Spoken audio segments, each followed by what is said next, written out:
Bago sa saksi, sa pamamagitan ng sulat, sinabi ni dating Pangulong Rodrigo Duterte sa International Criminal Court Pre-Trial Chamber na hindi na siya dadalo sa pagdinig ng confirmation of charges. Sinabi ni Duterte sa kanyang sulat na ipinauubaya niya o waive ang kanyang karapatan na dumalo sa pagdinig at naiintindihan niya ang posibleng maging epekto nito. Ipinauubaya raw niya sa kanyang abogado at sa team nito ang pagsala sa mga ebidensya ng prosekusyon. Ayon sa dating Pangulo, hindi niya gustong dumalo dahil hindi niya kinikilala ang jurisdiksyon ng International Criminal Court.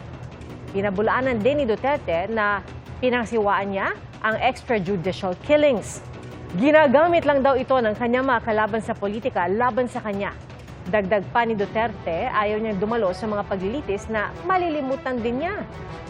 Matanda, pagod at mahina na raw siya. At umaasa raw siyang irerespeto ng korte ang kanyang kapayapaan sa loob ng kulungan kung saan siya nakapiit.